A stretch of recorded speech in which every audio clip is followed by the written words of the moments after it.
ശിവൻ സാറിനൊപ്പം കൃത്യമായ ഉത്തരമെന്ന് പറയുന്ന പ്രോഗ്രാമിന് വലിയ സ്വീകാര്യതയാണ് പ്രേക്ഷകർക്കിടയിൽ ലഭിച്ചുകൊണ്ടിരിക്കുന്നത്. കാരണം നമ്മുടെ നീറ്റ് 2024 ആപ്ലിക്കേഷനുമായി ബന്ധപ്പെട്ടൊക്കെ ഒരുപാട് അപ്ഡേഷൻസ് വന്നുകൊണ്ടിരിക്കുന്ന സമയത്ത് ഒരുപാട് വിദ്യാർത്ഥികൾക്കും മാതാപിതാക്കൾക്കുമാണ് ഇതുമായി ബന്ധപ്പെട്ട സംശയങ്ങളുള്ളത്. അവരെല്ലാം ശിവൻ സാറിൻ്റെ എല്ലാ പ്രോഗ്രാമിനിടയിലും വളരെ ഡീറ്റെയിൽ ആയിട്ട് തന്നെ കമൻ്റ് ഇടുന്നു എന്ന് പറയുന്നത് നമുക്കും ബ്രില്യൻ ടീമിനും വളരെ സന്തോഷമേകുന്ന കാര്യമാണ്. അതിനുള്ള കൃത്യമായ ഉത്തരം പ്രേക്ഷകർക്ക് നൽകണം എന്ന ഉറച്ച ആത്മവിശ്വാസത്തോടെ വലിയൊരു തയ്യാറെടുപ്പ് തന്നെ നടത്തിയാണ്, ദിവസങ്ങൾ നീണ്ട തയ്യാറെടുപ്പുകൾ നടത്തിയാണ് ശിവൻ സാർ നിങ്ങളുടെ മുന്നിലേക്ക് വരുന്നത്. അപ്പോൾ ശിവൻ സാർ ഇന്നും ഒരുപാട് ചോദ്യങ്ങൾ പ്രേക്ഷകർ നമ്മോട് ചോദിച്ചു. അപ്പോൾ അതിനെല്ലാം കൃത്യമായ മറുപടിയുമായി ശിവൻ സാർ റെഡിയാണ്. നമുക്ക് ആദ്യം നമ്മുടെ ചോദ്യങ്ങൾ, പ്രേക്ഷകർ ചോദിച്ച ചോദ്യങ്ങൾ ആദ്യമേ ഒന്ന് കാണാം.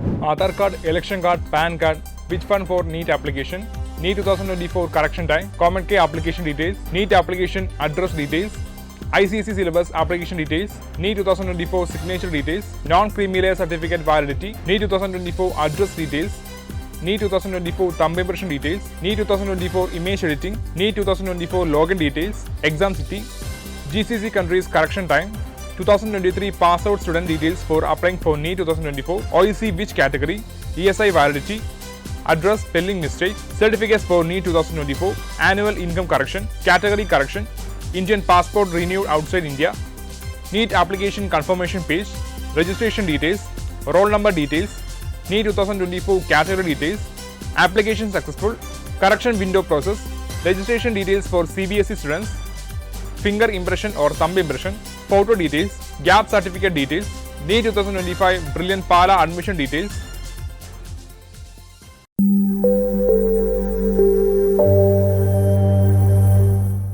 ശിവൻ സാർ, നമുക്ക് നമ്മുടെ ഈ ഒരു എപ്പിസോഡിലേക്ക് കിടക്കുന്നതിന് മുമ്പ് നമ്മളെ കേട്ടുകൊണ്ടിരിക്കുന്ന പ്രേക്ഷകരുടെ കോമൺ ആയിട്ടുള്ളൊരു സംശയമുണ്ട്. നീറ്റ് 2024 ബന്ധപ്പെട്ട ആദ്യത്തെ ഏറ്റവും പ്രധാനപ്പെട്ട അപ്ഡേഷനുകൾ എന്തെല്ലാമാണ്? ഏറ്റവും സന്തോഷകരമായ കാര്യം നമ്മൾ കണ്ടു കഴിഞ്ഞാണ്. ഇന്നലെ സാർ റിപ്പോർട്ട് ചെയ്തതുപോലെ തന്നെ നീറ്റ് 2024 മെയ് 5 വിദേശ രാജ്യങ്ങളിൽ മലയാളികൾ ഏറ്റവും കൂടുതൽ തിങ്ങിപ്പാർക്കുന്ന എല്ലാ സ്ഥലങ്ങളിലും, മലയാളികൾ എന്ന് ഉദ്ദേശിച്ചിട്ടില്ല, ഇന്ത്യക്കാർ തന്നെ, വിദേശ പ്രവാസികൾക്കെല്ലാം സഹായകരമായ രീതിയിൽ NTA മെയ് 5 നീറ്റ് എക്സാം വിദേശ രാജ്യങ്ങളിലും നടത്താനുള്ള തീരുമാനമെടുത്തതിൻ്റെ പിന്നിലാണ്. അല്പം വൈകിപ്പോയി എങ്കിൽ പോലും അത് വൈകിയാണെങ്കിലും ആ തീരുമാനത്തിന് നമുക്ക് ഒത്തിരി സ്വാഗതം ചെയ്യുന്നു. നമുക്കറിയാം, നമ്മുടെ വെബ്സൈറ്റിലോട്ട് അപേക്ഷ കൊടുക്കുന്നതിലോട്ട് അത് അല്പം കൂടെ വൈകി വരികയുള്ളൂ. കാരണം ഇപ്പോഴും രജിസ്റ്റർ ചെയ്യുന്നവർക്ക് ആ വിദേശ രാജ്യങ്ങളിലുള്ള ഓപ്ഷൻ ഇന്നോ നാളെയൊക്കെ ആയിട്ടേ കാണാൻ സാധിക്കുകയുള്ളൂ. അപ്പോൾ ഇതുവരെ രജിസ്റ്റർ ചെയ്തവർക്ക് മെയ് 10 ശേഷം കറക്ഷൻ വിൻഡോ വരുന്ന സമയത്ത് അപ്ഡേറ്റ് ചെയ്യുവാനും, ഇന്ന് മുതൽ രജിസ്റ്റർ ചെയ്യുന്നവർക്ക് ആ ഓപ്ഷനും കൂടെ, വിദേശ രാജ്യങ്ങളിലാണ് പരീക്ഷ എഴുതേണ്ടതെങ്കിൽ അതും കൂടെ ഉൾക്കൊള്ളിച്ചുകൊണ്ട് താല്പര്യമുള്ളതുപോലെ എക്സാം സെൻറ്റർ കൊടുക്കുവാനുള്ളൊരു സൗകര്യം ഒരുക്കിയിട്ടുണ്ട്. ഈ ആദ്യത്തെ നേരത്തെ രജിസ്റ്റർ ചെയ്ത് കഴിഞ്ഞവർക്കാണെങ്കിൽ കറക്ഷൻ വിൻഡോ വരുമ്പം ആ രാജ്യങ്ങൾ സെലക്ട് ചെയ്യുകയും കൂടുതലായിട്ട് അടയ്ക്കാനുള്ള ഫീസ് അടയ്ക്കാനുള്ള സൗകര്യവും ഉണ്ടായിരിക്കുന്നതാണ്. അതാണ് ഏറ്റവും പ്രധാനപ്പെട്ട, ഏറ്റവും സ്വാഗതാർഹമായ ഒന്നാമത്തെ കാര്യം. രണ്ടാമത്തെ കാര്യം എന്ന് പറയുന്നത് അല്പം ആശങ്കാജനകം തന്നെയാണ്. നീറ്റ് നമ്മൾ എപ്പോഴും ഒരു രജിസ്ട്രേഷനുമായിട്ട് ബന്ധപ്പെട്ട് നമ്മൾ എപ്പോഴും കുട്ടികളുമായിട്ട് പങ്കുവെക്കും. ഒരു ഓൺലൈൻ ആപ്ലിക്കേഷൻ ആരംഭിച്ച് ആദ്യത്തെ 1-2 ദിവസം ആ വെബ്സൈറ്റിൽ രജിസ്റ്റർ ചെയ്യാതെ ഒന്ന് മാറി നിൽക്കണം. എങ്ങനെയാണിത് ചെയ്യുന്നതെന്നൊക്കെ ഒന്ന് പഠിച്ച് 2-3 ദിവസം കഴിഞ്ഞിട്ട് ചെയ്യുന്നതാണ് നല്ലതെന്ന് എപ്പോഴും നമ്മൾ പറയാറുണ്ട്. ഈ ലൈവുകളിലെല്ലാം നമ്മളത് പറയുകയും ചെയ്തിരുന്നു. ഫെബ്രുവരി 9 നീറ്റ് ആപ്ലിക്കേഷൻ ആരംഭിച്ച ആദ്യത്തെ 2-3 ദിവസങ്ങളിൽ രജിസ്റ്റർ ചെയ്ത കുട്ടികൾക്ക് ആധാർ വെച്ച് ഒതൻറ്റിക്കേഷൻ നടത്തുകയും ആധാർ വെച്ച് ഡീറ്റെയിൽസ് എല്ലാം രജിസ്റ്റർ ചെയ്ത് കംപ്ലീഷൻ പ്രോസസ്സൊക്കെ ചെയ്തവർക്ക് ഒരുവിധപ്പെട്ട ഒരു ഇമേജ് വരെയൊക്കെ കംപ്ലീറ്റ് ചെയ്ത കുട്ടികളുടെ പല ഡേറ്റകളും മിസ്മാച്ച് ചെയ്തിട്ടുണ്ടെന്നുള്ള അറിയിപ്പ് ഇപ്പം NTA ഒഫീഷ്യലായിട്ട് പ്രഖ്യാപിച്ചിട്ടുണ്ട്. NEET.NTA online.in എന്ന വെബ്സൈറ്റ് നമ്മൾ ലോഗിൻ ചെയ്യാൻ എടുക്കുമ്പോഴേ NTAയുടെ ആ അറിയിപ്പാണ് നമുക്ക് കാണാൻ സാധിക്കുന്നത്. ആധാർ വെച്ച് രജിസ്റ്റർ ചെയ്ത കുട്ടികളുടെ ഡേറ്റ നിങ്ങൾ ഒന്നും കൂടെ പരിശോധിക്കണം. അപ്പം നീറ്റിന് അപ്ലൈ ചെയ്ത് ഓൾറെഡി ആപ്ലിക്കേഷൻ കംപ്ലീറ്റ് ചെയ്ത് പേയ്മെൻറ്റ് അടച്ച എല്ലാവരും അവരുടെ ആപ്ലിക്കേഷൻ നമ്പരും പാസ്വേഡും ഉപയോഗിച്ച് ലോഗിൻ ചെയ്തിട്ട് തങ്ങളുടെ കുട്ടികളുടെ തന്നെയാണ് ഡേറ്റ, മാറിപ്പോയിട്ടില്ല എന്ന് ഉറപ്പ് വരുത്തേണ്ടതാണ്. ആദ്യ ദിവസങ്ങളിൽ, ആദ്യത്തെ 2-3 ദിവസങ്ങളിലേ അങ്ങനെ സംഭവിച്ചിട്ടുള്ളൂ. ആധാർ വെച്ച് രജിസ്റ്റർ ചെയ്തവർക്ക് ആധാർ വെച്ച് തന്നെ ലോഗിൻ ചെയ്യാമായിരുന്നു. അപ്പം പല നമ്മുടെ കുട്ടികളും ആധാർ വെച്ച് രജിസ്റ്റർ ചെയ്യുകയും UP, രാജസ്ഥാൻ മേഖലയിലുള്ള കുട്ടികൾ അതേ ഡീറ്റെയിൽസ് അവർക്കത് ലോഗിൻ ചെയ്യാൻ സാധിച്ചു. എന്നിട്ട് അത് എഡിറ്റ് ചെയ്ത് അവരുടെ ഡീറ്റെയിൽ ആക്കി.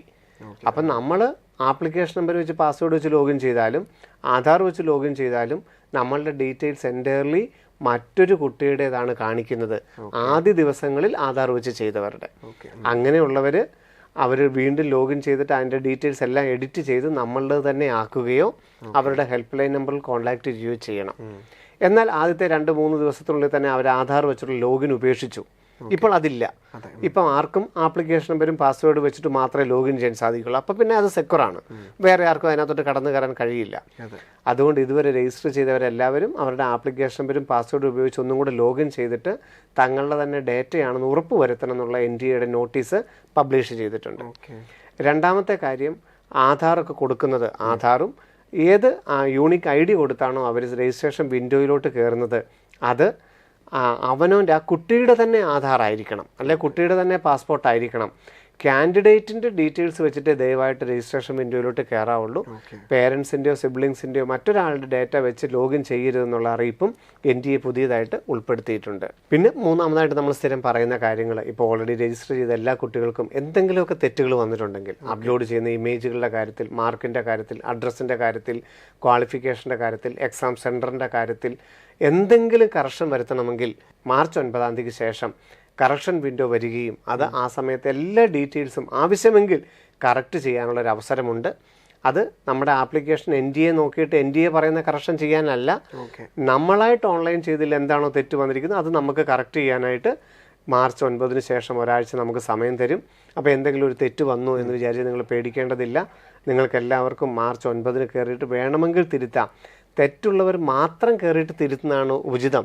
കാരണം ഇതൊരു 1 ടൈം കറക്ഷൻ ഫെസിലിറ്റിയാണ്. ഒരിക്കൽ മാത്രമേ കറക്റ്റ് ചെയ്യാൻ അനുവദിക്കുകയുള്ളൂ. ഒന്ന് കയറി തിരുത്തി വീണ്ടും തിരുത്തി അങ്ങനെ അനുവദിക്കുകയില്ല. അതുകൊണ്ട് തെറ്റ് ഏറ്റവും പ്രധാനപ്പെട്ട തെറ്റാണെങ്കിൽ കാൻഡിഡേറ്റിൻ്റെ പേര്, അച്ഛൻ്റെ പേര്, അമ്മയുടെ പേര്, date of birth, gender, question paper medium, exam centre, upload ചെയ്ത ഇമേജുകൾ, അങ്ങനെ ഏറ്റവും പ്രധാനപ്പെട്ട കറക്ഷൻ നിങ്ങൾക്ക് തെറ്റ് വന്നിട്ടുണ്ടെങ്കിൽ ലോഗിൻ ചെയ്യുകയും കറക്ഷൻ വിൻഡോയുടെ സമയത്ത് ലോഗിൻ ചെയ്യുകയും അത് തിരുത്തുകയും ചെയ്യുക. അപ്രധാനമായ തെറ്റുകളാണെന്നുണ്ടെങ്കിൽ മാർക്ക്, സ്കൂളിൻ്റെ പേര്, സ്കൂളിൻ്റെ പിൻകോഡ്, അല്ലെ അഡ്രസ്സിലുള്ളൊരു കറക്ഷൻ, അങ്ങനെയുള്ള ചെറിയ ചെറിയ മിസ്റ്റേക്കുകളാണെങ്കിൽ കയറാതിരിക്കുന്നതായിരിക്കും ഉചിതം. എന്തായിരുന്നാലും ഒരു കറക്ഷൻ വിൻഡോ മാർച്ച് 9 ശേഷം വരുമെന്നുള്ള അറിയിപ്പും ഇപ്പോൾ NTA പറഞ്ഞിട്ടുണ്ട്. അപ്പോൾ സിവൻ സാർ, നമുക്ക് നമ്മുടെ ആദ്യ ചോദ്യത്തിലേക്ക് തന്നെ പ്രവേശിക്കാം. നമ്മുടെ ഒരു പ്രേക്ഷക ചോദിച്ചിരിക്കുന്ന ചോദ്യം ഇതാണ്. അദ്ദേഹം ആധാർ കാർഡ് യൂസ് ചെയ്താൽ നമുക്ക് OTP ആധാറുമായിട്ട് ഏത് മൊബൈലിലോട്ടാണോ രജിസ്റ്റർ ചെയ്തിരിക്കുന്നത് ആ മൊബൈലിലോട്ട് ഒരു OTP വരും. അത് എൻ്റർ ചെയ്താൽ മാത്രമേ നമുക്ക് രജിസ്ട്രേഷൻ വിൻഡോയിലോട്ട് കയറാൻ സാധിക്കത്തുള്ളൂ. ചോദ്യം, പാസ്പോർട്ട്, പാൻ കാർഡ് പോലുള്ള ID പ്രൂഫ് സമർപ്പിച്ചാൽ എങ്ങനെയായിരിക്കും OTPയുടെ ലഭ്യത? നമ്മൾ രജിസ്ട്രേഷൻ സമയത്ത് ഒരു യൂണിക് ID കൊടുത്താൽ മാത്രമേ നമുക്ക് രജിസ്ട്രേഷൻ വിൻഡോയിലോട്ട് കയറാൻ പറ്റുകയുള്ളൂ.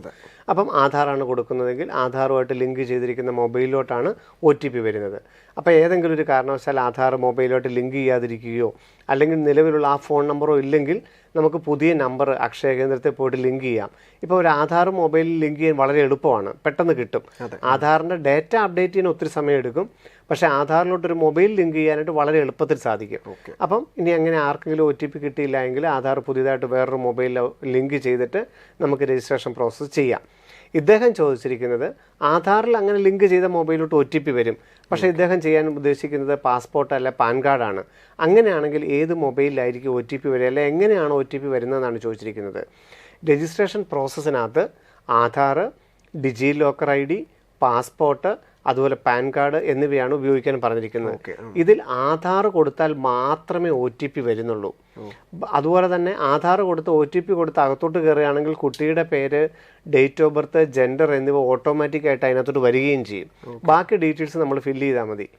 ആധാർ അല്ലാത്ത ബാക്കി ഏത് കാര്യവും ഡിജി ലോക്കറോ ABC ക്രെഡിറ്റ് കാർഡ് IDയോ അല്ലെങ്കിൽ പാസ്പോർട്ടോ അല്ലെങ്കിൽ പാൻ കാർഡോ കൊടുത്താൽ യാതൊരുവിധ OTPയും വരില്ല. അത് കാൻഡിഡേറ്റിൻ്റെ ആയിരിക്കണമെന്ന് മാത്രം. രണ്ടാമത്തെ രജിസ്ട്രേഷൻ വിൻഡോയിലോട്ട് കയറിക്കഴിഞ്ഞാൽ പേരുൾപ്പെടെയുള്ള എല്ലാ കാര്യങ്ങളും നമ്മൾ തന്നെയാണ് ടൈപ്പ് ചെയ്യേണ്ടതും. ഒരു ഡേറ്റയും അവിടെ ഷെയർ ചെയ്യപ്പെടുന്നില്ല. OTPയും വരില്ല, ഒരു ഡേറ്റയും ഷെയർ ചെയ്യുകയില്ല. കാൻഡിഡേറ്റിൻ്റെ ഏത് ഡീറ്റെയിൽസും വെച്ച് നമുക്ക് രജിസ്ട്രേഷൻ വിൻഡോയിലോട്ട് പ്രവേശിക്കാവുന്നതാണ്. അവിടെ OTP വെരിഫിക്കേഷൻ ഇല്ല. ശരി സാർ, അടുത്ത ചോദ്യം ദേവസൂര്യ എന്ന് പറഞ്ഞൊരു പ്രേക്ഷകരുടെ ചോദ്യമാണ്. കോഡ് കൊടുത്തത് തെറ്റ് വന്നു, ഇനി എഡിറ്റ് ചെയ്യാൻ ഓപ്ഷൻ ഉണ്ടോ? കോഡ് 2 പകരം കോഡ് 3 ആണ് കൊടുത്തത്, ഇത് എക്സാമിന് ബാധിക്കുമോ? നമുക്ക് ക്വാളിഫിക്കേഷൻ ഡീറ്റെയിൽസിനകത്ത് +2 ക്വാളിഫിക്കേഷൻ ഡീറ്റെയിൽസിനകത്ത് 2, 3, 4, 5, 6 എന്നീ കോഡുകളാണ് ക്രമീകരിച്ചിരിക്കുന്നത്. 2024 ബോർഡ് എക്സാം എഴുതുന്ന കുട്ടികൾക്കാണെങ്കിൽ 1 എന്നുള്ള കോട്ട ഓട്ടോമാറ്റിക്കായിട്ട് വരുന്നുണ്ട്.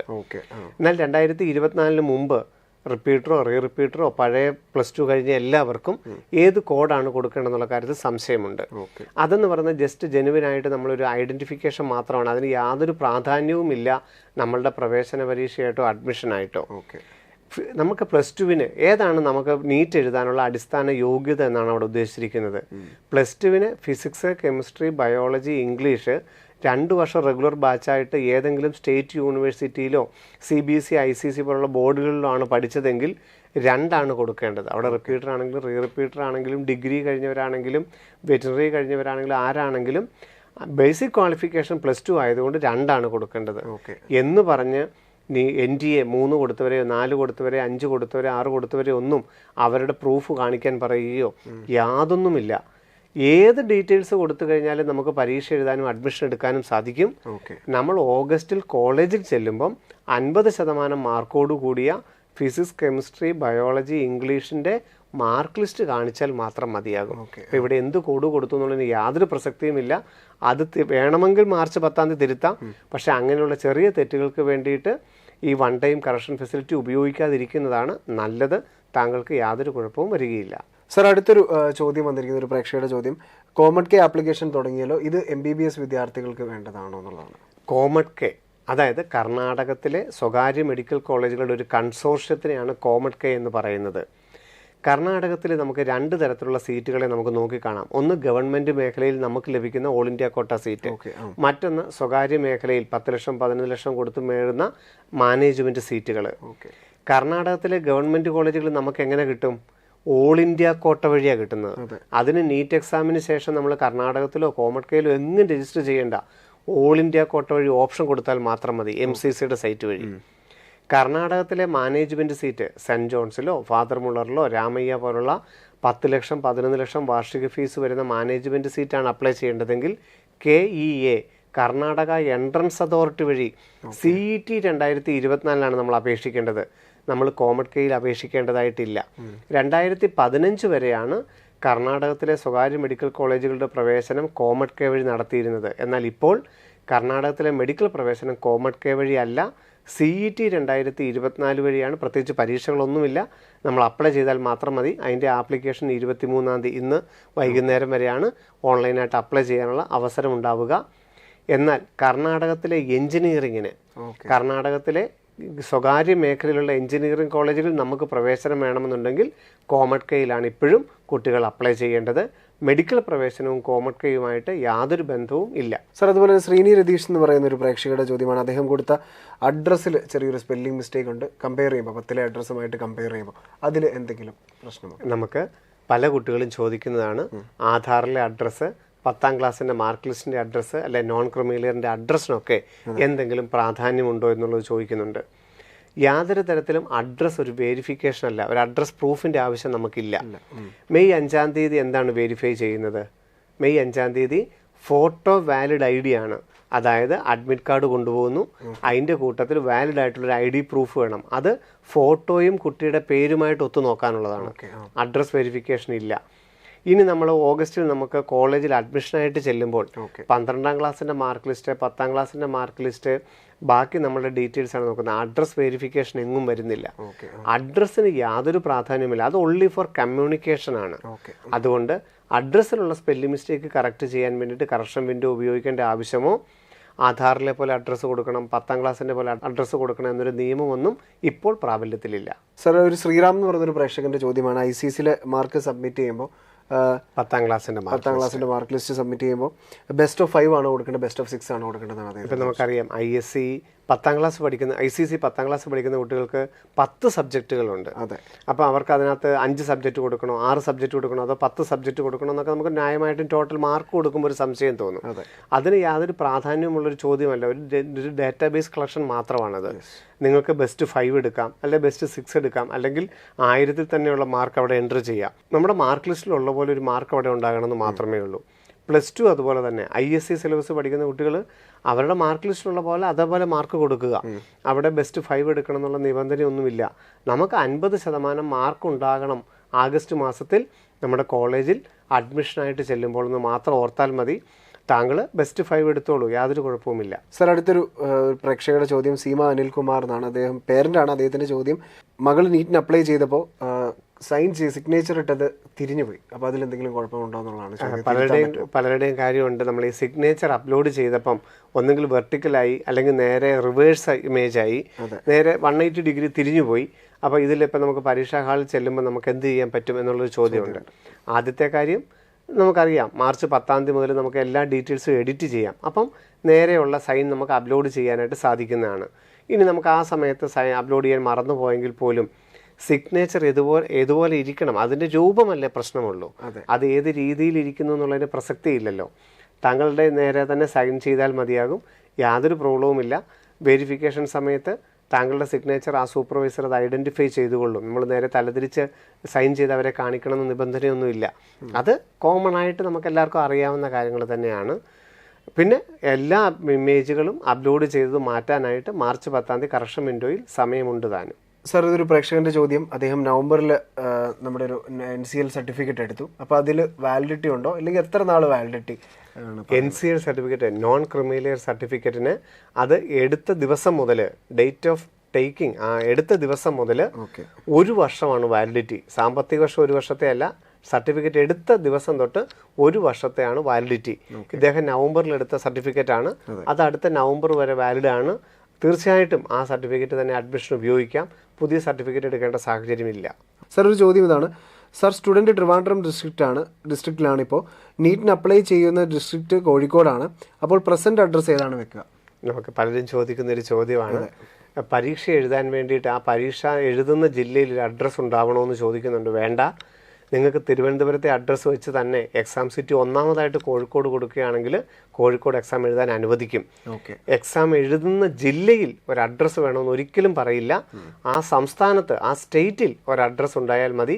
നമുക്ക് ഏത് ജില്ലകളും ഒന്നാമതായിട്ട് വെക്കുകയും അവിടെ പരീക്ഷ എഴുതുകയും ചെയ്യാം. സർ, അടുത്തൊരു പ്രേക്ഷകന്റെ ചോദ്യം, ഫിംഗറും തമ്പും സ്കാൻ ചെയ്തപ്പോൾ 9 എണ്ണമേ വന്നുള്ളൂ. എഡിറ്റ് ഓപ്ഷൻ എന്ത് ചെയ്യും, മാറ്റാൻ സാധിക്കുമോ? തീർച്ചയായിട്ടും 2 സിഗ്നേച്ചർ, 2 തമ്പ് ഇംപ്രഷൻ മാത്രം ചെയ്തവരുണ്ട്. 10 വിരലിൻ്റെ പകരം പിന്നെ വീണ്ടും തമ്പ് ഇംപ്രഷൻ അഡീഷണൽ ആയിട്ട് ചെയ്തവരുണ്ട്. അവർക്കൊക്കെ നമുക്കിപ്പോൾ NTA സംബന്ധിച്ചോളം അതിനകത്ത് ഒരെണ്ണമെങ്കിലും ക്ലിയറായി കിട്ടുക എന്നുള്ളത് മാത്രമേ ഉദ്ദേശമുള്ളൂ. ഇപ്പോൾ ഇദ്ദേഹത്തിന് ഇനി വേണമെന്നുണ്ടെങ്കിൽ മാർച്ച് 10 അത് എഡിറ്റ് ചെയ്തിട്ട് മുഴുവൻ 10 അല്ല, കാരണം നമുക്ക് അറിയാമല്ലോ മെയ് 5 ഏറ്റവും കമാൻ ക്വയറ്റായിട്ട് ഏറ്റവും ഏകാഗ്രതയോടുകൂടി നമുക്ക് പരീക്ഷ എഴുതുക എന്നുള്ളത് മാത്രമേ നമ്മുടെ പ്രസക്തിയുള്ളൂ.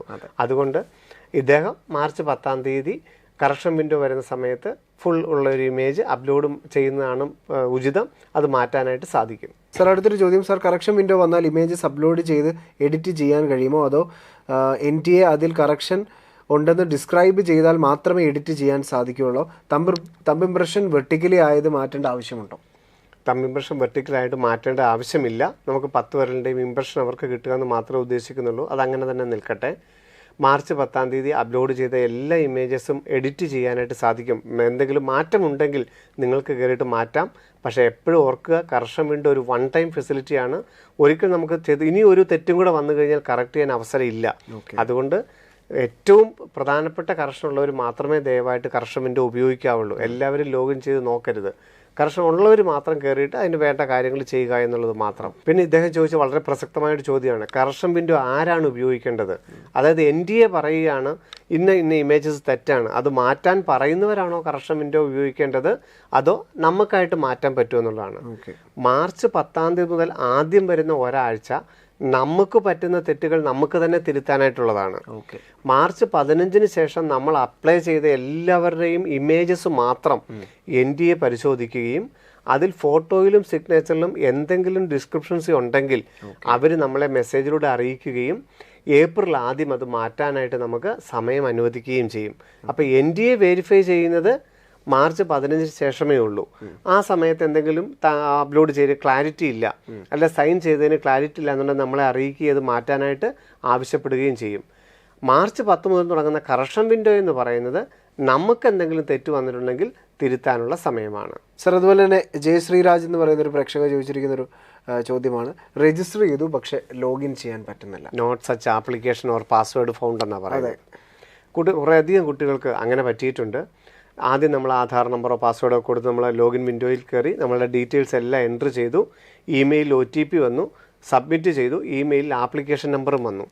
ആ ആപ്ലിക്കേഷൻ നമ്പർ നമ്മൾ കൊടുത്ത പാസ്വേഡ് ഉപയോഗിച്ചാണ് രണ്ടാമത് ലോഗിൻ ചെയ്യേണ്ടത്. പക്ഷെ രണ്ടാമത് ലോഗിൻ ചെയ്യാൻ നോക്കുമ്പം no such password or application number എന്ന് പറഞ്ഞുകൊണ്ടത് ലോഗിൻ ചെയ്യാൻ പറ്റാതെ പോകുന്നു. അത് നമ്മൾ കൊടുത്ത പാസ്വേഡിലെ എററാണ്. പാസ്വേഡ് കൊടുക്കാൻ നേരത്ത് അവർ പറഞ്ഞിട്ടുണ്ട് ഒന്നുകിൽ 8 മുതൽ 12 വരെയുള്ള ലെറ്റർ ഉപയോഗിക്കാവുള്ളൂ എന്ന് പറഞ്ഞിട്ടുണ്ട്. അപ്പം നമ്മൾ നമ്മുടെ രജിസ്ട്രേഷൻ വിൻഡോയിൽ നമ്മൾ തന്നെ പാസ്വേഡ് ക്രിയേറ്റ് ചെയ്യുന്നത്. ആ സമയത്ത് 13 അക്ഷരങ്ങൾ മാത്രമേ ആ വിൻഡോയിൽ സേവ് ആവുകയുള്ളൂ. അപ്പം പല കുട്ടികളും 14ഉം 15ഉം കൊടുക്കുമ്പോൾ ആ 14ാമത്തെ 15ാമത്തെ അക്ഷരം യഥാർത്ഥത്തിൽ സേവ് ആകുന്നില്ല. അത് പക്ഷെ നമ്മൾ അറിയുന്നില്ല. നമ്മൾ ആ 14ഉം 15ഉം ഉള്ള അതേ പാസ്വേഡ് ഉപയോഗിച്ച് വീണ്ടും ലോഗിൻ ചെയ്യാൻ നോക്കുമ്പോൾ പാസ്വേഡ് ഇൻകറക്റ്റ് എന്ന് പറയും. യഥാർത്ഥത്തിൽ ആ പാസ്വേഡ് ഒന്ന് എണ്ണി നോക്കിയിട്ട് 13 ലെറ്ററിൽ എവിടെ തീരുന്നോ അത് വെച്ചിട്ട് ലോഗിൻ ചെയ്ത് നോക്കിയാൽ ലോഗിൻ ആവും. ഒന്നാമത്തെ തെറ്റ് വന്നത് അതാണ്. രണ്ടാമത് വന്ന തെറ്റ് എന്താണെന്ന് ചോദിച്ചു കഴിഞ്ഞാൽ പലരും പാസ്വേഡിൽ ഉപയോഗിക്കാൻ സ്പെഷ്യൽ ക്യാരക്ടറിന് അനുമതിയില്ലാത്ത ക്യാരക്ടറുകൾ, exclamation, greater than, symbol, colon, അങ്ങനെയുള്ള സിമ്പൽ ഉപയോഗിച്ചു. അത് ടൈപ്പ് ചെയ്യുമ്പോൾ അതവിടെ സ്വീകരിച്ചിട്ടില്ല. അതുകൊണ്ട് അതില്ലാതെ ബാക്കിയാണ് സ്വീകരിച്ചിരിക്കുന്നത്. അപ്പം നമ്മൾ വീണ്ടും നമ്മൾ കൊടുത്ത പാസ്വേഡ് തന്നെ കൊടുക്കാൻ നോക്കുമ്പം നോ സച്ച് ആപ്ലിക്കേഷൻ എന്ന് പറയും. അങ്ങനെയുള്ളവരെല്ലാം ചെയ്യേണ്ടത് ഫോർഗെറ്റ് പാസ്വേഡ് എന്ന് ക്ലിക്ക് ചെയ്യുകയും സെക്യൂരിറ്റി ക്വസ്റ്റൻ അടിക്കുമ്പോൾ ഇമെയിലോട്ട് ലിങ്ക് വരും. ആ ഇമെയിൽ ലിങ്ക് ചെയ്തിട്ട് പാസ്വേഡ് ചേഞ്ച് ചെയ്യുക. വളരെ സിമ്പിളായിട്ടുള്ള പാസ്വേഡ് @ #ഒക്കെ കുറിച്ച് വളരെ സിമ്പിളായിട്ടുള്ളൊരു പാസ്വേഡ് കൊടുക്കുക. 8 മുതൽ 13 വരെ ലെറ്ററേ ആകാവുള്ളൂ. ക്യാപിറ്റൽ, സ്മോള്, നമ്പർ, സിമ്പിള്, സിമ്പിളായിട്ടുള്ളൊരു പാസ്വേഡ് @ എന്നൊക്കെ കൂടിയിട്ട് ചെയ്യുക. എന്നിട്ട് ലോഗിൻ ചെയ്യാൻ നോക്കുക. ലോഗിൻ ആവും. അതല്ലാതെ ഒരു തെറ്റും നമ്മുടെ NTA ലോഗിൻ ഫെസിലിറ്റിയിൽ ഇല്ല. സാർ, അതുപോലെ സുസ്മിത എന്ന് പറയുന്ന ഒരു പ്രേക്ഷകരുടെ ചോദ്യമാണ്. സാർ, എക്സാം സിറ്റിയുടെ ഓപ്ഷനിൽ പയ്യന്നൂർ എന്നാണുള്ളത്, ശരിക്കും പയ്യന്നൂരല്ലേ? തീർച്ചയായിട്ടും അത് പയ്യന്നൂർ തന്നെയാണ്. NTA വർഷങ്ങളായിട്ട് കണ്ണൂർ എന്നുള്ള സ്ഥലത്ത് പയ്യന്നൂർ എന്ന് തന്നെയാണ് എൻട്രി ചെയ്തിരിക്കുന്നത്. അത് തെറ്റല്ല. അവരുടെ ഡാറ്റാബേസിൽ വന്നിരിക്കുന്ന ഒരു തെറ്റാണ്. അത് അവർ ഇത്രയും വർഷങ്ങളായിട്ടും കറക്റ്റ് ചെയ്യാത്തതാണ്. നമ്മുടെ പയ്യന്നൂർ തന്നെയാണ് അത്. സാർ, അടുത്തൊരു ചോദ്യം. സാർ, GCC കൺട്രീസ് സെൻറ്റർ വന്നാൽ അത് തിരുത്താൻ പറ്റുമോ? അവർ തരുന്ന ഡേറ്റിൽ മാത്രമേ പറ്റുള്ളൂ? ഇപ്പം നമുക്ക് കണ്ടു, നമുക്കിത് വിദേശ രാജ്യങ്ങളിൽ എക്സാം സെൻറ്റർ അനുവദിച്ചതിന് മുമ്പ് വന്ന ഒരു കമൻറ്റ് ആയിരിക്കാം അത്. വിദേശ രാജ്യങ്ങളിൽ എക്സാം സെൻറ്റർ അനുവദിച്ചു. ഇനി രജിസ്റ്റർ ചെയ്യുന്നവർക്ക് ആ സെൻറ്ററുകൾ വെച്ച് രജിസ്റ്റർ ചെയ്യുകയും ഓൾറെഡി രജിസ്റ്റർ ചെയ്ത് കഴിഞ്ഞവർക്ക് മാർച്ച് 10 ശേഷം കറക്ഷൻ വിൻഡോ വരുന്ന സമയത്ത് എക്സാം സെൻറ്റർ എഡിറ്റ് ചെയ്യുകയും ബാക്കിയുള്ള ഫീസ് ഏതാണ്ട് 9,500 രൂപയായിരിക്കും. ബാക്കിയുള്ള ഫീസ് 1,700 കഴിഞ്ഞിട്ട് ബാക്കിയുള്ള ഫീസ് ഓൺലൈനായിട്ട് അടയ്ക്കാനുള്ള സംവിധാനം കറക്ഷൻ വിൻഡോയുടെ സമയത്ത് ചെയ്തു തരികയും ചെയ്യും. സാർ, അഞ്ജന സുനിൽ എന്ന് പറയുന്നൊരു പ്രേക്ഷകരുടെ ചോദ്യമാണ്. സാർ, 2023 പാസ്ഔട്ടാണ്. +1 ആൻഡ് +2 മാർക്ക് സെപ്പറേറ്റ് ചെയ്താണ് കാണിച്ചത്. +1 നോട്ട് ആപ്ലിക്കബിൾ സെലക്ട് ചെയ്തില്ല. ഇത് +2 മാത്രമായി കറക്റ്റ് ചെയ്യണോ?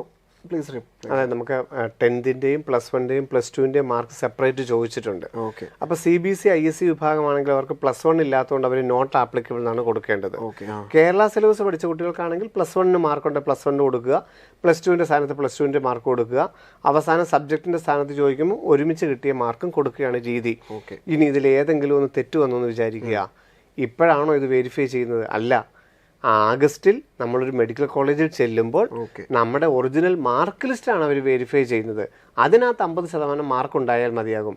അപ്പോൾ ഇവിടെ ഏതെങ്കിലും ഒന്ന് വെച്ചില്ല, അല്ലെങ്കിൽ വെച്ച മാർക്ക് അല്പം വേരിയേഷൻ ഉണ്ടെന്നുള്ളതിന് യാതൊരു പ്രസക്തിയുമില്ല.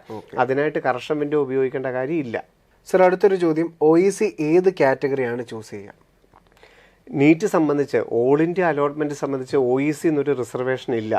അതുകൊണ്ട് താങ്കൾക്ക് തഹസീൽദാരിൽ നിന്ന് നോൺ ക്രിമിലെയർ ലഭിക്കുമെങ്കിൽ OBC NCL എന്നാണ് രേഖപ്പെടുത്തേണ്ടത്.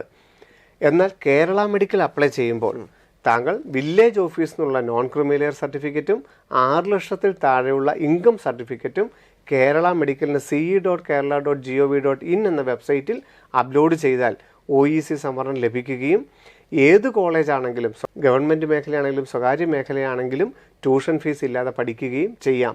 NEET, all India quota, AIIMS, JIPMER, AFMC, ESIC, deemed medical കോളേജുകളിലൊന്നും, അതായത് അഖിലേന്ത്യാ അടിസ്ഥാനത്തിലൊന്നും OEC റിസർവേഷൻ ഇല്ല.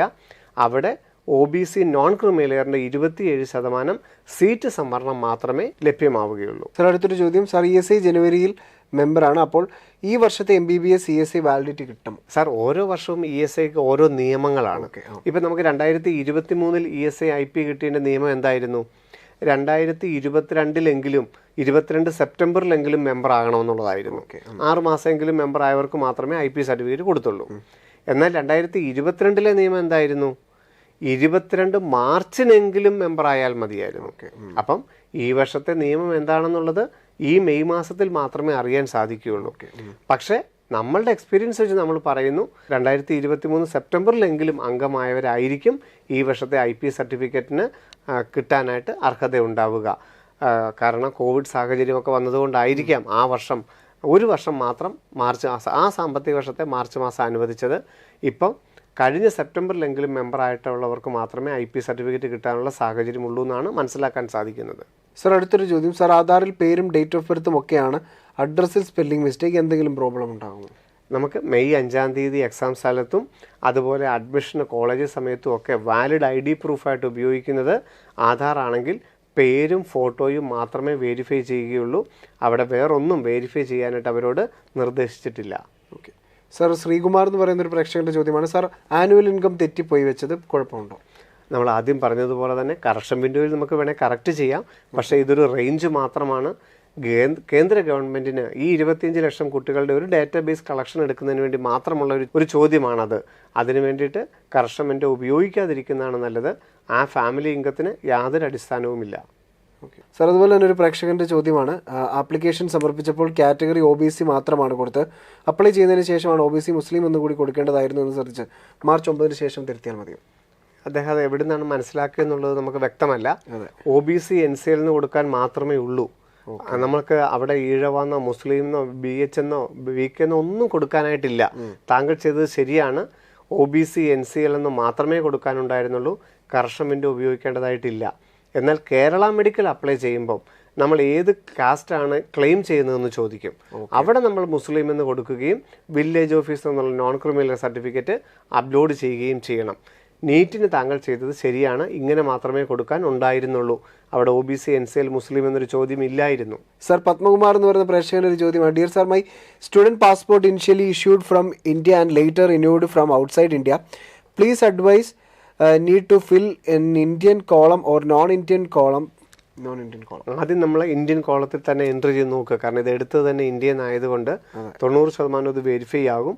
ഇന്ത്യൻ കോളത്തിൽ, ഇന്ത്യൻ പാസ്പോർട്ടിൻ്റെ കോളത്തിൽ വെരിഫൈ ചെയ്യുന്നില്ലെങ്കിൽ മാത്രം നോൺ ഇന്ത്യൻ പാസ്പോർട്ടിൻ്റെ അവിടെ കൊടുക്കുകയും താങ്കൾക്ക് ബാക്കി അഡ്രസ്സ് കൊടുത്ത് മുമ്പോട്ട് പോകാനായിട്ട് സാധ്യതയുണ്ട്. രണ്ടാണെങ്കിലും ആപ്ലിക്കേഷൻ സംബന്ധിച്ച് യാതൊരു കുഴപ്പവും ഉണ്ടാവുകയില്ല.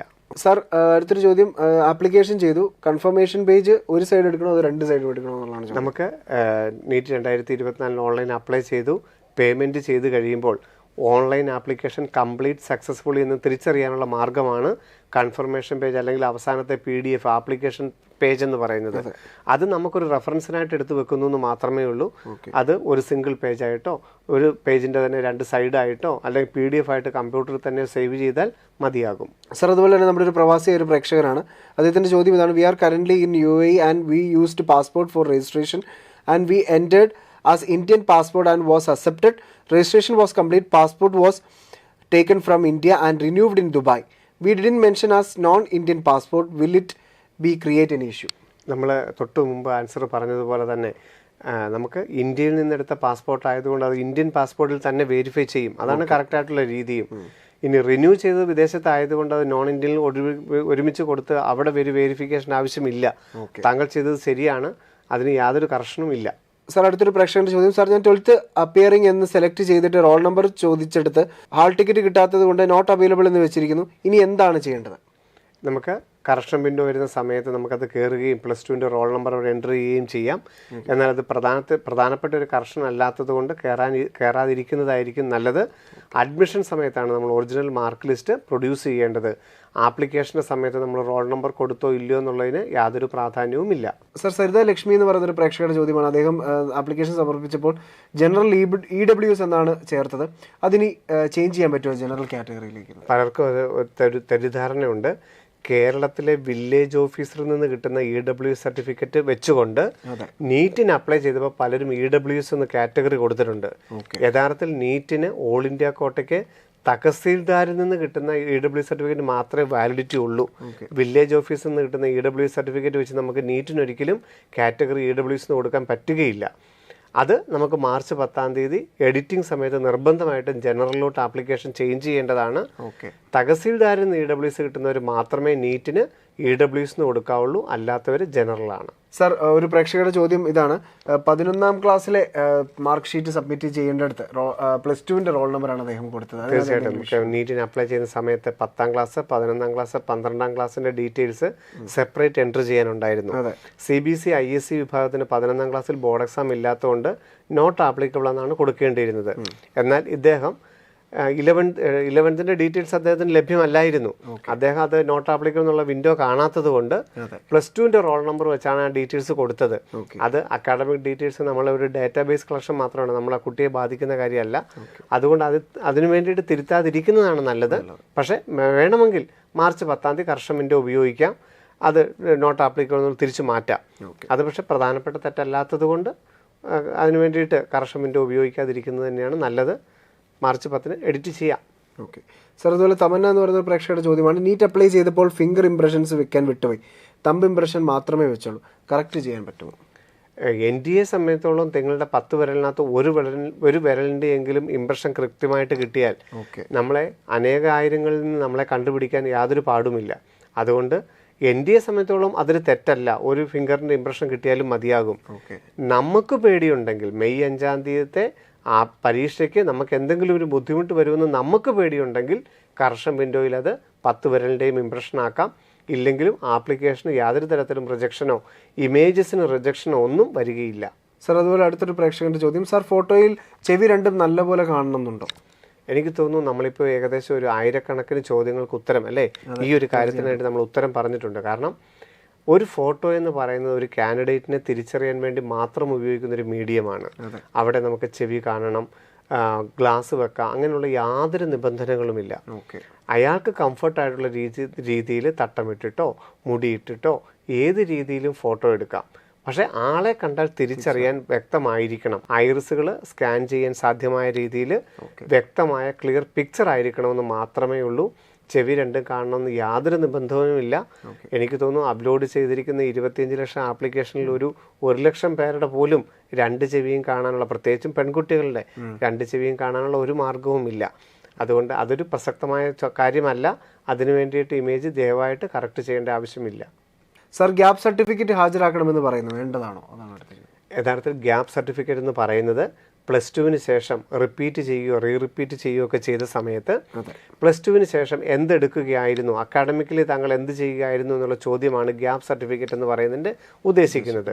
ഇപ്പോൾ എൻട്രൻസ് കോച്ചിങ് ആണെന്നുണ്ടെങ്കിൽ എവിടെയാണോ പഠിക്കുന്നത് അവിടെ നിന്നുള്ള ഒരു സർട്ടിഫിക്കറ്റ്, ഈ വർഷം ഇങ്ങനെ പഠിച്ചുകൊണ്ടിരുന്നു എന്നുള്ള സർട്ടിഫിക്കറ്റിനെയാണ് ഗ്യാപ്പ് സർട്ടിഫിക്കറ്റ് എന്ന് പറയുന്നത്.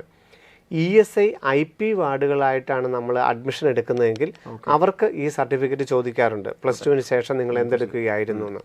അതല്ലാതെ നീറ്റിനോ ഓൾ ഇന്ത്യ കോട്ടയ്ക്കോ എയിംസിലോ ജിപ്മറിനോ കേരള മെഡിക്കൽ അലോട്ട്മെൻറ്റുകൾക്കൊന്നും ഗ്യാപ്പ് സർട്ടിഫിക്കറ്റ് വേണ്ട. അത് ആരുടെയോ തെറ്റിദ്ധാരണയാണ്. ESI മെഡിക്കൽ കോളേജുകളിൽ മാത്രമാണ്, IP വാർഡായിട്ട് കയറണമെങ്കിൽ മാത്രമാണ് ഗ്യാപ്പ് സർട്ടിഫിക്കറ്റിൻ്റെ ആവശ്യം. ഇനി AFMCയിൽ നമുക്ക് ഗ്യാപ്പ് സർട്ടിഫിക്കറ്റ് വേണം. അത് പക്ഷേ അവിടെ ചെന്നിട്ട് അവിടുത്തെ നോട്ടറിയെ കൊണ്ടാണ് തയ്യാറാക്കേണ്ടത്. അതുകൊണ്ട് അങ്ങനെ ഗ്യാപ്പ് സർട്ടിഫിക്കറ്റ് എന്നൊരു സർട്ടിഫിക്കറ്റ് ഇല്ല, അതിൻ്റെ ആവശ്യമൊട്ട് ഇല്ലതാനും. സർ, അടുത്തത് ധനലക്ഷ്മി എന്ന് പറയുന്ന പ്രേക്ഷകരുടെ ചോദ്യമാണ്. Sir, will complete +2 this year and want to join Brilliant for NEET 2025. When will admission start? നമ്മുടെ റിപ്പീറ്റർ ബാച്ചിനെ കുറിച്ച്. തീർച്ചയായിട്ടും നമ്മളിപ്പോൾ ഏറ്റവും അഭിമാനാർഹമായിട്ടുള്ള ഏറ്റവും ആഹ്ലാദകരമായിട്ട് നമ്മൾ ലോഞ്ച് ചെയ്യാൻ പോകുന്ന പ്രോഗ്രാമാണ് റിപ്പീറ്റേഴ്സ് 2025. ബ്രില്യൻറ്റിൻ്റെ ഏറ്റവും ബ്രാൻഡായിട്ടുള്ള ഏറ്റവും എഫക്റ്റീവ് ആയിട്ടുള്ള പ്രോഗ്രാമാണ് റിപ്പീറ്റേഴ്സ് 2025. അതിന് നമ്മളുടെ ബാക്ക്ഗ്രൗണ്ടുകളെല്ലാം ഒരുങ്ങിക്കൊണ്ടിരിക്കുകയാണ്. മാർച്ച് 1-ാം തീയതി മുതലാണ് റിപ്പീറ്റേഴ്സ് 2025, അതായത് +2-ന് ശേഷം 1 വർഷം ബ്രില്യൻ്റ് ക്യാമ്പസുകളിൽ നിന്നുകൊണ്ട് നിങ്ങളുടെ സ്വപ്നം യാഥാർത്ഥ്യമാക്കുവാനുള്ള റിപ്പീറ്റേഴ്സ് 2025 മാർച്ച് 1-നാണ് ലോഞ്ച് ചെയ്യുന്നത്. brilliantpara.org എന്ന വെബ്സൈറ്റ് വഴി ഓൺലൈനായിട്ട് അപ്ലൈ ചെയ്യാം. ക്ലാസ്സുകൾ തുടങ്ങുന്നത് ജൂൺ ജൂലൈ മാസങ്ങളിലായിരിക്കും. സർ, അടുത്ത അനിത എന്ന് പറയുന്ന പ്രേക്ഷകരുടെ ചോദ്യം, is it necessary that the photo in +2 hall ticket and photo uploaded in NEET application should be same? ഇല്ല, ഫോട്ടോ എന്ന് പറയുന്നത് പാസ്പോർട്ട് സൈസും പോസ്റ്റ് കാർഡും ഒരുപോലെ ഇരിക്കണോ, അത് തന്നെ കേരള മെഡിക്കലിന് വേണോ, അത് തന്നെ +2 ഹാൾ ടിക്കറ്റിന് വേണോ, അങ്ങനെയൊന്നും യാതൊരു നിബന്ധനയുമില്ല. നമുക്ക് ഫോട്ടോ എന്നുള്ളത് തിരിച്ചറിയാൻ വേണ്ടി മാത്രം ഉപയോഗിക്കുന്ന ഒരു മീഡിയമാണ്. അതെന്തെങ്കിലും ഒരു ഡിസ്ക്രിപ്ഷൻസ് ഉണ്ടെങ്കിൽ, അതായത് ഒരാളെ കണ്ടാൽ തിരിച്ചറിയാൻ പറ്റാതെ വന്നാൽ മറ്റൊന്ന് നോക്കുമെന്ന് മാത്രം. അതിൽ ഓരോ ഫോട്ടോ ഉപയോഗിക്കണം എന്നുള്ള യാതൊരുവിധ നിബന്ധനകളും എങ്ങുമില്ല. +2 ആധാറെന്നോ അല്ലെങ്കിൽ നമ്മുടെ അപ്ലോഡ് ചെയ്യുന്ന 2 ഫോട്ടോഗ്രാഫുകളെന്നോ കൊണ്ടുപോകുന്ന ഫോട്ടോഗ്രാഫുകളെല്ലാം ഒരുപോലെ ഇരിക്കണം എന്നുള്ള നിബന്ധനകളൊന്നുമില്ല. ആ വ്യക്തിയെ കണ്ടാൽ തിരിച്ചറിയണമെന്ന് മാത്രമേ ഉള്ളൂ. സർ, ഷെൽബിൻ ജോസ് എന്ന് പറഞ്ഞ പ്രേക്ഷകന്റെ ചോദ്യമാണ്. EWS ആണ് കാറ്റഗറി സെലക്ട് ചെയ്തത്, അതുകൊണ്ട് 1600 രൂപ ഫീസ് അടച്ചത്. എന്നാൽ സെൻട്രൽ ഗവൺമെന്റ് നോംസ് പ്രകാരം EWS കിട്ടില്ല എന്ന് തഹസിൽദാർ പറഞ്ഞു. ബാക്കി 100 രൂപ ഫീസ് അടയ്ക്കാൻ എന്താ സർ ചെയ്യുക? മാർച്ച് 10 കറക്ഷൻ വിൻഡോ വരുമ്പോൾ കാറ്റഗറി ജനറൽ എന്ന് മാറ്റുകയും മിച്ചമുള്ള 100 രൂപ ഓൺലൈനായിട്ട് അടയ്ക്കാൻ സാധിക്കുകയും ചെയ്യും. സർ, ആധാർ 15 വയസ്സ് കഴിഞ്ഞിട്ട് അപ്ഡേറ്റ് ആയിട്ടില്ല. അപ്ഡേറ്റ് ആകാതെ ഫോൺ നമ്പർ അപ്ഡേറ്റ് ആക്കാൻ പറ്റില്ലല്ലോ, അപ്പോൾ എന്താ ചെയ്യുക? അപ്പം ആധാർ അപ്ഡേറ്റ് ചെയ്തിട്ടില്ല. ആധാർ അപ്ഡേറ്റഡ് ആയിരുന്നെങ്കിൽ ഫോൺ നമ്പർ ലിങ്ക് ചെയ്യാനായിട്ട് 1 ദിവസം എടുക്കുമായിരുന്നുള്ളൂ. പക്ഷേ ആധാർ അപ്ഡേറ്റ് ചെയ്യാനായിട്ട് 7 ദിവസം മുതൽ 15 ദിവസം വരെയൊക്കെ കാലതാമസം എടുക്കും. അപ്പോൾ ഇദ്ദേഹം ചെയ്യേണ്ടത് ഒന്നുകിൽ ഡിജി ലോക്കർ അക്കൗണ്ടോ അല്ലെങ്കിൽ പാസ്പോർട്ടോ അല്ലെങ്കിൽ പാൻ കാർഡോ ഉപയോഗിച്ച് രജിസ്ട്രേഷൻ വിൻഡോയിലേക്ക് പ്രവേശിക്കുകയാണ് ചെയ്യേണ്ടത്. സർ, അടുത്തൊരു ചോദ്യം. സർ, കഴിഞ്ഞ പ്രാവശ്യം എടുത്ത EWS സർട്ടിഫിക്കറ്റ് ഡേറ്റ് മാർച്ച് 30 വരെ ഉണ്ടെങ്കിൽ അതിപ്പോൾ ഉപയോഗിക്കാൻ പറ്റുമോ? വില്ലേജ് ഓഫീസറുടെ ആണോ തഹസീൽദാരുടെ ആണോ എന്നുള്ളത് മെൻഷൻ ചെയ്യാത്തത് കൊണ്ട് കൃത്യമായിട്ടൊരു മറുപടി പറയാൻ നമുക്കാവില്ല. എന്തായിരുന്നാലും നീറ്റ് 2024 തഹസീൽദാർ എന്നുള്ള സർട്ടിഫിക്കറ്റ് ഇപ്പോഴല്ല ഹാജരാക്കേണ്ടത്. ഇപ്പോൾ കാറ്റഗറി EWS എന്ന് പറഞ്ഞാൽ മതി. എന്നിട്ട് ജൂൺ ജൂലൈ മാസങ്ങളിൽ നമ്മൾ കോളേജുകളിൽ അഡ്മിഷനായിട്ട് ചെല്ലുമ്പോഴാണ് തഹസീൽദാരുടെ EWS സർട്ടിഫിക്കറ്റ് നമ്മളവിടെ കാണിക്കേണ്ടത്. ഒരു അഡ്മിഷൻ നമുക്ക് EWS വെച്ച് കിട്ടുകയും അവിടെ ചെല്ലുമ്പോൾ സർട്ടിഫിക്കറ്റ് കാണിക്കാനില്ലെങ്കിൽ നമുക്ക് ലഭിച്ച അഡ്മിഷൻ ക്യാൻസൽ ആവുകയും അടുത്ത റൗണ്ടിൽ നമ്മളെ ജനറലായിട്ട് പരിഗണിക്കുകയും ചെയ്യും. ഇനി കേരള മെഡിക്കലിന് കേരളത്തിലെ വില്ലേജ് ഓഫീസർ എന്നുള്ള EWS സർട്ടിഫിക്കറ്റാണ് ഇദ്ദേഹത്തിൻ്റെ കയ്യിൽ ഇരിക്കുന്നതെങ്കിൽ കേരളത്തിൻ്റെ ആപ്ലിക്കേഷൻ വിളിക്കുന്ന സമയം എപ്പോഴാണ് എന്നനുസരിച്ചിരിക്കും. സാധാരണ മാർച്ച് മാസം തന്നെ ആപ്ലിക്കേഷൻ വിളിക്കുമ്പം അപേക്ഷിക്കുന്ന സമയത്ത് വാലിഡ് ആയിരിക്കണമെന്ന് മാത്രമേ കേരള എൻട്രൻസ് കമ്മീഷർക്ക് നിബന്ധനയുള്ളൂ. അതുകൊണ്ട് വില്ലേജ് ഓഫീസർ എന്നുള്ള EWS സർട്ടിഫിക്കറ്റാണ് ഇദ്ദേഹത്തിൻ്റെ ഇരിക്കുന്നതെങ്കിൽ ഇത് തന്നെ മതിയാവും. സർ, അടുത്തൊരു ചോദ്യം. Sir, could you please tell the certificate required for dual nativity in Karnataka and Kerala for student who has studied in Karnataka but parents studied and born in Kerala and student also born in Kerala? നമുക്കറിയാം കേരളത്തിൽ either parents or student born in Kerala എന്ന് മാത്രമേ നിയമമുള്ളൂ. അപ്പോൾ കേരളത്തിൽ നമുക്ക് dual നേറ്റിവിറ്റിക്ക് കാണിക്കേണ്ട അല്ലെങ്കിൽ കേരളത്തിൽ നേറ്റിവിറ്റിക്ക് വേണ്ടി കാണിക്കുന്ന രേഖ കാൻഡിഡേറ്റിൻ്റെ ബർത്ത് സർട്ടിഫിക്കറ്റ് ആണ്. കർണാടകത്തിൽ കാണിക്കേണ്ടത് 1 മുതൽ 12 വരെ കാലയളവിൽ 7 വർഷം അവിടെ പഠിച്ചിരുന്നു അല്ലെങ്കിൽ 10ാം ക്ലാസ്സും 11ാം ക്ലാസ്സും അവിടെ പഠിച്ചിരുന്നു എന്നുള്ള രേഖകളാണ് അവിടെ കാണിക്കേണ്ടത്. ഇപ്പോൾ കർണാടകത്തിൽ താങ്കൾക്ക് അപ്ലൈ ചെയ്യേണ്ട ലാസ്റ്റ് ഡേറ്റ് ആണല്ലോ ഇന്ന്. അപ്പോൾ താങ്കൾ ഓൾറെഡി അപ്ലൈ ചെയ്തിട്ടുണ്ടാവും. അതിന് കാണിക്കേണ്ട കാറ്റഗറി എ എന്ന് പറയുന്ന ലെവലിൽ നിങ്ങൾ അപ്ലോഡ് ചെയ്യേണ്ട ഡ്യുവൽ നേറ്റിവിറ്റി എന്ന് പറഞ്ഞുകൊണ്ട് നമ്മൾ എങ്ങും അപ്ലൈ ചെയ്യേണ്ടതായിട്ടില്ല. നമുക്ക് 2 സ്റ്റേറ്റിൽ എലിജിബിലിറ്റി ഉണ്ടെങ്കിൽ 2 സ്റ്റേറ്റിലെയും സ്റ്റേറ്റ് കോട്ടയ്ക്ക് സെപ്പറേറ്റ് അപ്ലൈ ചെയ്യണമെന്ന് മാത്രമേ ഉള്ളൂ. സാർ, അടുത്തൊരു ചോദ്യം. OEC കാറ്റഗറിയിലുള്ള സ്റ്റുഡൻസിന് സെൽഫ് ഫിനാൻസിങ് കോളേജിൽ ഫീ ഇല്ലാതെ MBBS പഠിക്കാൻ എത്ര മാർക്ക് വേണം?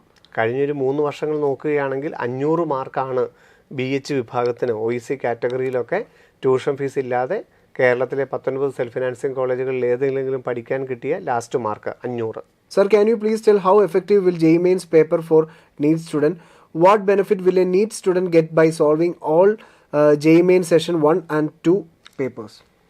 JEE Main 2 ഇനിയിപ്പോൾ എത്രത്തോളം എഫക്റ്റീവ് ആവും എന്നുള്ളത് നമുക്ക് പറയാനാവില്ല. കാരണം നീറ്റ് എക്സാം എത്രയും അടുത്ത സ്ഥിതിക്ക് ഒരു നാഷണൽ ലെവൽ എക്സാമിൻ്റെ ഒരു അറ്റ്മോസ്ഫിയർ മാത്രമേ അവിടെ നമുക്ക് കൂടുതൽ നമുക്ക് അവിടെ കിട്ടാനായിട്ടുള്ളൂ. പിന്നെ എക്സാമിൻ്റെ പാറ്റേൺ നമുക്ക് അനുകൂലമാണെങ്കിൽ കുറച്ച് കോൺഫിഡൻസ് ലെവലും കൂടുതൽ കിട്ടുമായിരിക്കാം.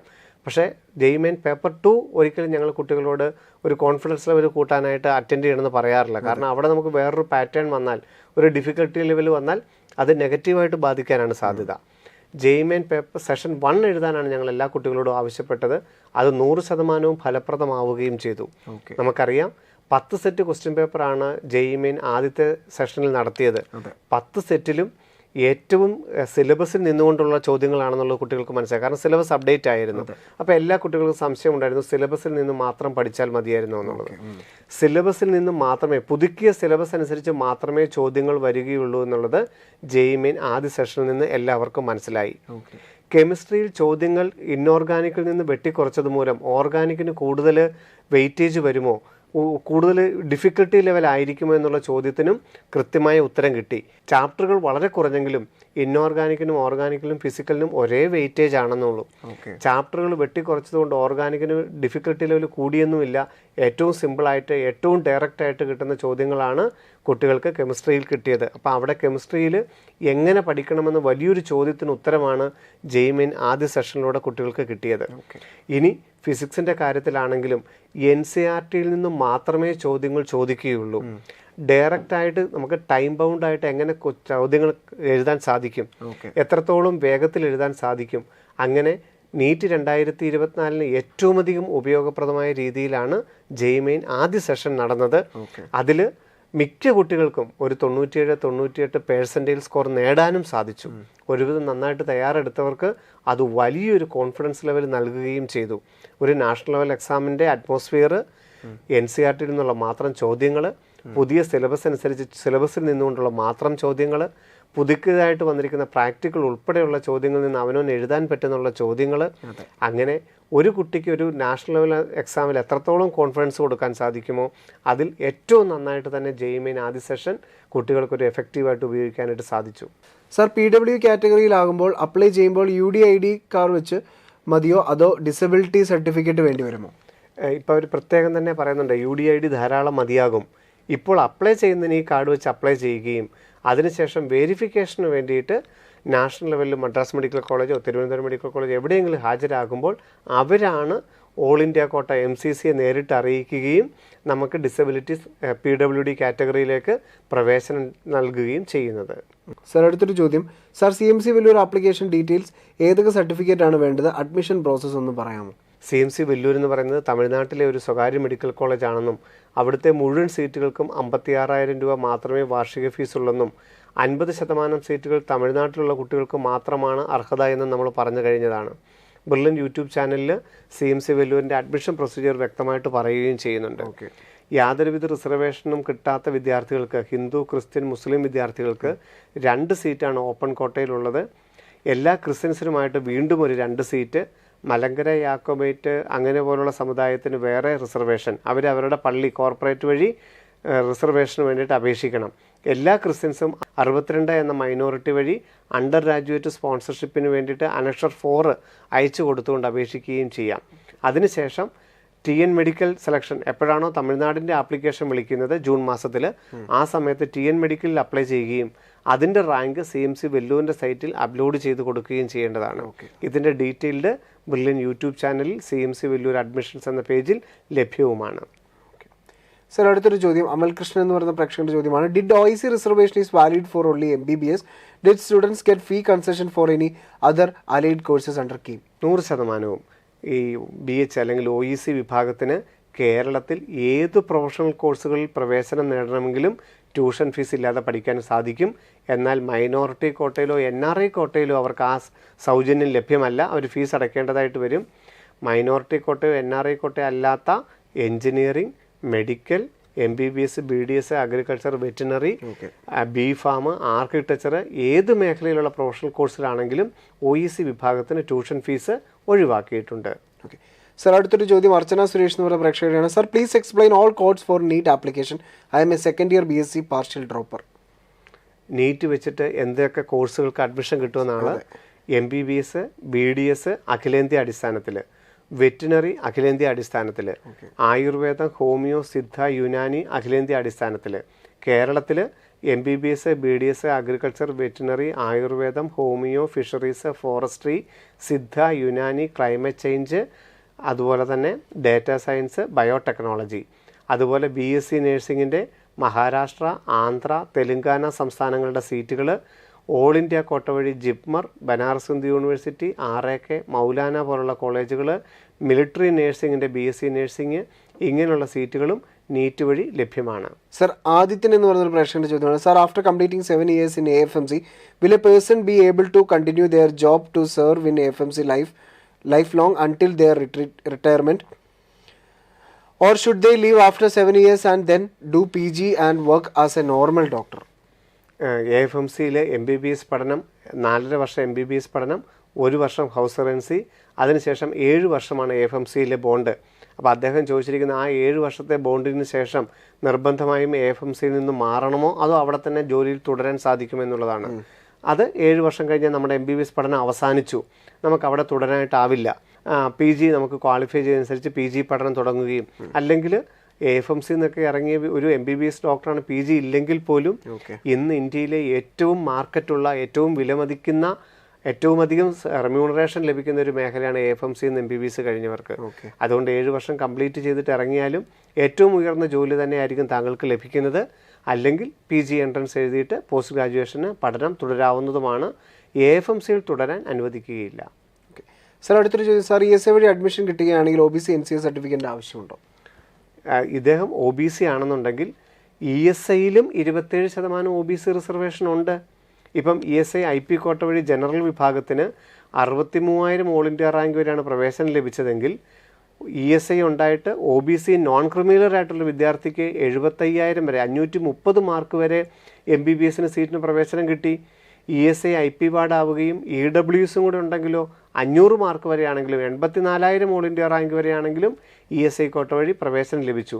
അപ്പം ESI IP വഴിയുള്ള 456 സീറ്റുകൾക്കും OBC 27% സംവരണവും, EWS 10% സംവരണവും, SC ST 10% സംവരണവും, PWD horizontal 5% റിസർവേഷനും, ബാക്കിയുള്ള സീറ്റുകൾ 50% സീറ്റുകൾ ജനറൽ വിഭാഗത്തിനും ലഭ്യമാണ്. സാർ, അടുത്തൊരു ചോദ്യം. ആപ്ലിക്കേഷൻ അയച്ചപ്പോൾ ഫോട്ടോയുടെ കൂടെ നെയിം ആൻഡ് ഡേറ്റ് വെക്കാതെയാണ് അയച്ചത്. അതിലെന്തെങ്കിലും കുഴപ്പമുണ്ടോ? ഉണ്ടെങ്കിൽ എങ്ങനെ പരിഹാരം? മാർച്ച് 10 കറക്ഷൻ വിൻഡോയിൽ വരുമ്പോൾ എല്ലാ ഇമേജുകളും അപ്ഡേറ്റ് ചെയ്യാം, മാറ്റാം എന്ന് പറഞ്ഞിരുന്നു. ഒന്നാമത്തെ കാര്യം.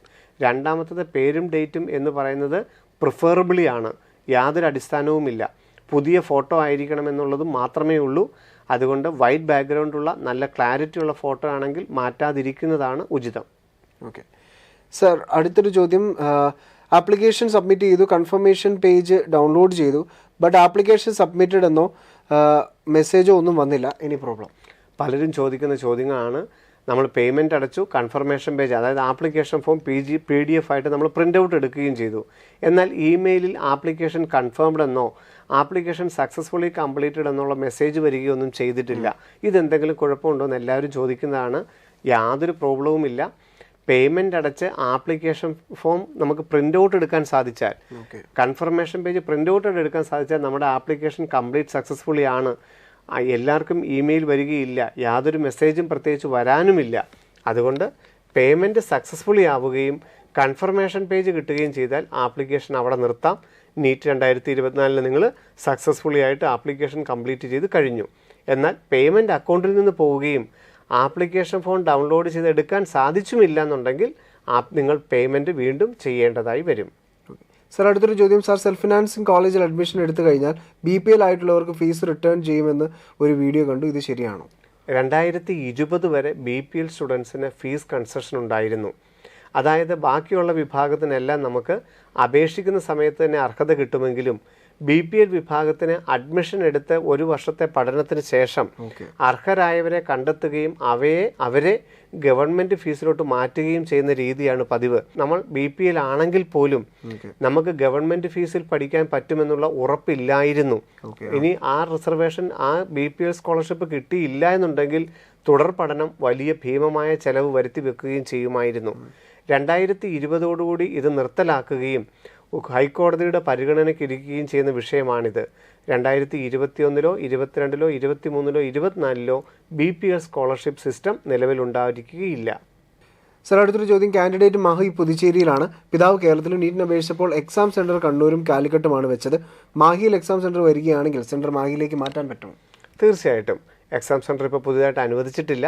അനുവദിക്കുകയായിരുന്നെങ്കിൽ താങ്കൾക്ക് ചേഞ്ച് ചെയ്യാനായിട്ട് എപ്പോഴാണെങ്കിലും കറക്ഷൻ വിൻഡോ വരുന്ന സമയത്താണെങ്കിലും മാറ്റാനായിട്ട് സാധിക്കും. സാർ, അടുത്തൊരു ചോദ്യം. ട്യൂഷൻ ഫീ വേണ്ടാത്ത കുട്ടികൾ പ്രൈവറ്റ് കോളേജിൽ ഹോസ്റ്റൽ ഫീ, ഫുഡ്, മെറ്റീരിയൽ ഫീ അല്ലേ അടയ്ക്കേണ്ടത്? സോ നമ്മൾ ഹോസ്റ്റലിൽ നിൽക്കുന്നില്ല, ഡേ സ്കോളറായി പോയാൽ നമുക്ക് ഹോസ്റ്റൽ ഫീ, ഫുഡ് ഫീ ഒന്നും കൊടുക്കേണ്ടി വരില്ലല്ലോ. നമുക്ക് OEC വിഭാഗം, SC ST വിഭാഗം, KU KN വിഭാഗം, ധീവര വിഭാഗം എന്നിവർക്കാണ് കേരള വഴി അഡ്മിഷൻ എടുക്കുകയാണെങ്കിൽ ഗവൺമെൻറ് കോളേജുകളിലോ സ്വകാര്യ കോളേജുകളിലോ ട്യൂഷൻ ഫീസ് ഒഴിവാക്കിയിരിക്കുന്നത്. അത് ട്യൂഷൻ ഫീസ് മാത്രമാണ് ഒഴിവാക്കിയിരിക്കുന്നത്.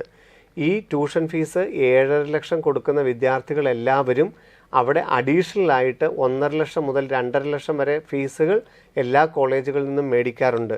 കോഷൻ ഫീസ്, സ്റ്റഡി മെറ്റീരിയൽ, വിവിധ ലൈബ്രറി ഫീസുകൾ, അങ്ങനെ ഫുഡ് ആൻഡ് അക്കോമഡേഷൻ ഉൾപ്പെടെ ഏതാണ്ട് 2-2.5 ലക്ഷം വരെ മേടിക്കാറുണ്ട്. ഈ ഫീസിൽ ഹോസ്റ്റൽ ഫീസും മെസ് ഫീസും മാത്രം നിങ്ങൾക്ക് ഇപ്പോൾ ഡേ സ്കോളർ ആണെങ്കിൽ ഒഴിവാക്കി തരും. ബാക്കിയുള്ള ഫീസ്, അതായത് ഒരു 1 ലക്ഷം രൂപയെങ്കിലും നമുക്ക് സ്വകാര്യ കോളേജുകളിൽ അഡ്മിഷൻ കിട്ടിയാൽ അടയ്ക്കേണ്ടതായി വരും. സർ, അടുത്തൊരു ചോദ്യം. സർ, എക്സാം സെന്ററിൽ ഹാൻഡ് കർച്ചീഫ് അലൗഡ് ആണോ? യാതൊരു തരത്തിലും അനുവദിക്കുകയില്ല. കൈയൊക്കെ വിയർക്കുന്ന കുട്ടികളാണെങ്കിൽ കോട്ടൺ ടൈപ്പ് മെറ്റീരിയലുള്ള ഡ്രസ്സ് ധരിച്ചുകൊണ്ട് പോവുകയും നമ്മുടെ ഡ്രസ്സിൽ തന്നെ നമ്മുടെ വിയർപ്പ് മാറ്റുകയും ചെയ്യാനേ സാധിക്കുകയുള്ളൂ. കർച്ചീഫ് അനുവദിക്കുകയില്ല. സർ, പ്രവാസിയായിട്ടുള്ള ഒരു പ്രേക്ഷകരുടെ ഒരു ചോദ്യമാണ്. വളരെ ഡീറ്റെയിൽ ആയിട്ട് തന്നെ അദ്ദേഹം ചോദിച്ചിട്ടുണ്ട്. അതിൻ്റെ ചുരുക്കം ഇതാണ്. ഹസ്ബൻഡ് കോയമ്പത്തൂരിലാണ്, അവർ രണ്ടുപേരും ഇപ്പോൾ പുറത്താണ്. അപ്പോൾ തീർച്ചയായിട്ടും അവർക്ക് തമിഴ്നാട് സ്റ്റേറ്റ് കോട്ടയ്ക്ക് മോൾക്ക് അപ്ലൈ ചെയ്യാൻ പറ്റുമോ എന്നുള്ളതാണ് ചോദ്യം. തമിഴ്നാട് നേറ്റിവിറ്റി കിട്ടുമോ ഇല്ലയോ എന്നാണ് നോക്കേണ്ടത്. തമിഴ്നാട് നമുക്ക് പെർമനൻറ്റ് അഡ്രസ്സ് ഉണ്ട്.